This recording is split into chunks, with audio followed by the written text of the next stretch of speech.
आचार्य द्रोण महर्षि भारद्वाज के पुत्र थे। पांचाल नरेश का पुत्र द्रुपद भी द्रोण के साथ ही भारद्वाज आश्रम में शिक्षा पा रहा था। दोनों में गहरी मित्रता थी।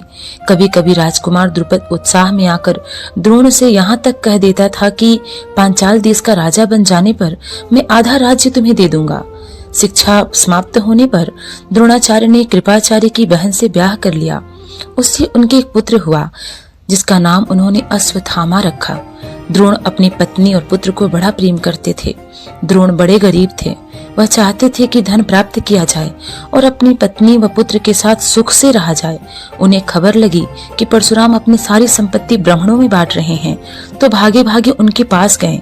लेकिन उनके पहुंचने तक परशुराम अपनी सारी संपत्ति वितरित कर चुके थे और वन गमन की तैयारी कर रहे थे।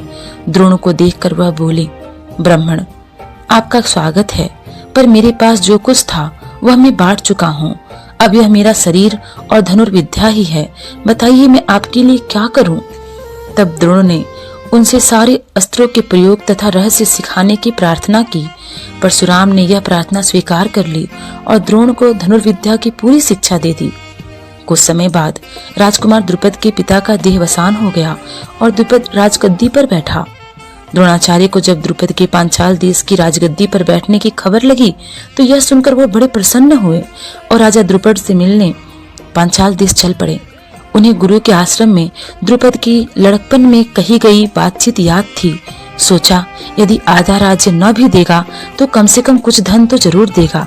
यह आशा लेकर द्रोणाचार्य राजा द्रुपद के पास पहुंचे और बोले, मित्र द्रुपद, मुझे पहचानते हो ना? मैं तुम्हारा बालपन का मित्र द्रोण हूँ। ऐश्वर्य के मद में मत हुए राजा द्रुपद को द्रोणाचार्य का आना बुरा लगा और द्रोण का अपने साथ मित्र सा व्यवहार करना तो और भी अखरा। वह द्रोण पर गुस्सा हो गया और बोला, ब्राह्मण, तुम्हारा यह व्यवहार सज्जनोचित नहीं है। मुझे मित्र कहकर पुकारने का तुम्हें साहस कैसे हुआ? सिंहासन पर बैठे हुए एक राजा के साथ एक दरिद्र प्रजाजन की मित्रता कभी हुई है भला? तुम्हारी बुद्धि कितनी कच्ची है।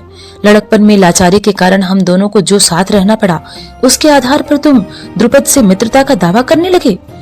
दरिद्र की धनी के साथ, मूर्ख की विद्वान के साथ और कायर की वीर के साथ मित्रता कभी हो सकती है? मित्रता बराबरी की हैसियत वालों की होती है।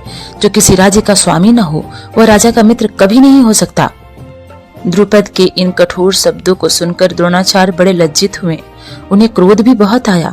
उन्होंने निश्चय किया कि मैं इस अभिमानी राजा को सबक सिखाऊंगा और बचपन में जो मित्रता की बात हुई थी उसे पूरा करके चैन लूंगा। वह हस्तिनापुर पहुंचे और वहां अपनी पत्नी के भाई कृपाचार्य के यहाँ गुप्त रूप से रहने लगे। एक रोज हस्तिनापुर के राजकुमार नगर से बाहर कहीं गेंद खेल रहे थे कि इतने में उनकी गेंद कुएं में जा गिरी। युधिष्ठिर उनको निकालने का प्रयत्न करने लगे तो उनकी अंगूठी भी कुएं में गिर गई। सभी राजकुमार कुएं के चारों ओर झांक झांक कर देखने लगे, पर उसे निकालने का उपाय उनको नहीं सूझता था। एक कृष्ण वर्ण का ब्राह्मण मुस्कुराता हुआ यह सब चुपचाप देख रहा था। राजकुमारों को उसका पता नहीं था। राजकुमारों को अचरज में डालता हुआ वह बोला, राजकुमारों बोलो, मैं गेंद निकाल दूं तो मुझे क्या दोगे?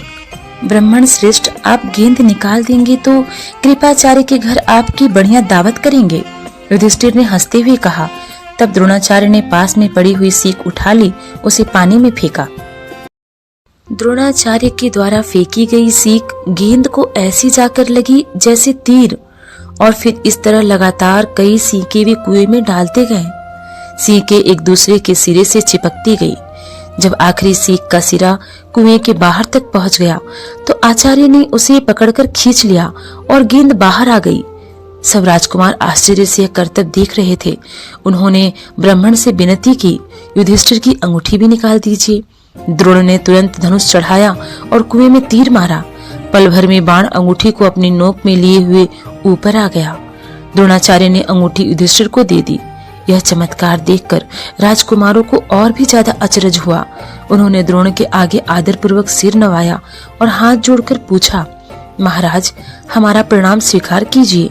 हमें अपना परिचय दीजिए कि आप कौन हैं। हम आपकी क्या सेवा कर सकते हैं, हमें आज्ञा दीजिए। द्रोण ने कहा, राजकुमारों, यह सारी घटना सुनाकर पितामह भीष्म से ही मेरा परिचय प्राप्त कर लेना। राजकुमारों ने जाकर पितामह भीष्म को सारी बात बताई। तो भीष्म ताड़ गए कि हो न हो वे सुप्रसिद्ध आचार्य द्रोण ही होंगे। यह सोचकर उन्होंने निश्चय कर लिया कि अब से राजकुमारों की अस्त्र शिक्षा द्रोणाचार्य के हाथों ही पूरी कराई जाए। बड़े सम्मान से उन्होंने द्रोण का स्वागत किया और राजकुमारों को आदेश दिया कि वे गुरु द्रोण से ही धनुर्विद्या सीखा करेंगे। कुछ समय के पश्चात जब राजकुमारों की शिक्षा पूरी हो गई तो द्रोणाचार्य ने उनके गुरु दीक्षा के रूप में पांचाल राज द्रुपद को कैद कर लाने के लिए कहा। उनकी आज्ञा अनुसार पहले दुर्योधन और कर्ण ने द्रुपद के राज्य पर धावा बोल दिया, पर पराक्रमी द्रुपद के आगे वे न ठहर सके, हार कर वापस आ गए। तब द्रोण ने अर्जुन को भेजा। अर्जुन ने पांचाल की सेना को तहस नहस कर दिया और राजा द्रुपद को उनके मंत्री सहित कैद करके आचार्य के सामने ला खड़ा किया। द्रोणाचार्य ने मुस्कुराते हुए द्रुपद से कहा, हे वीर, डरो नहीं, किसी प्रकार की विपत्ति की आशंका न करो।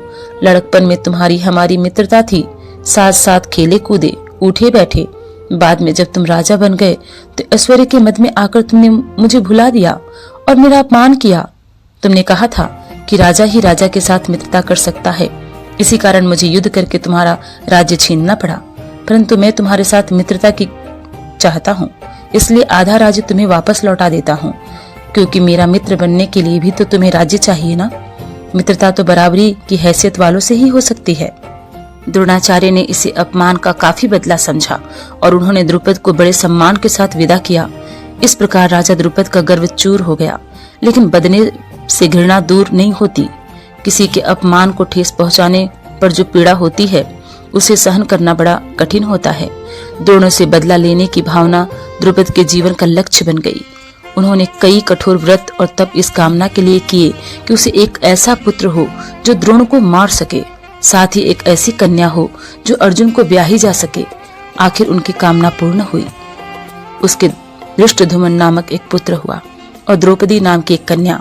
आगे चलकर कुरुक्षेत्र की रणनीति में और रणभूमि में अजय द्रोणाचार्य इसी धृष्टद्युम्न के हाथों मारे गए थे।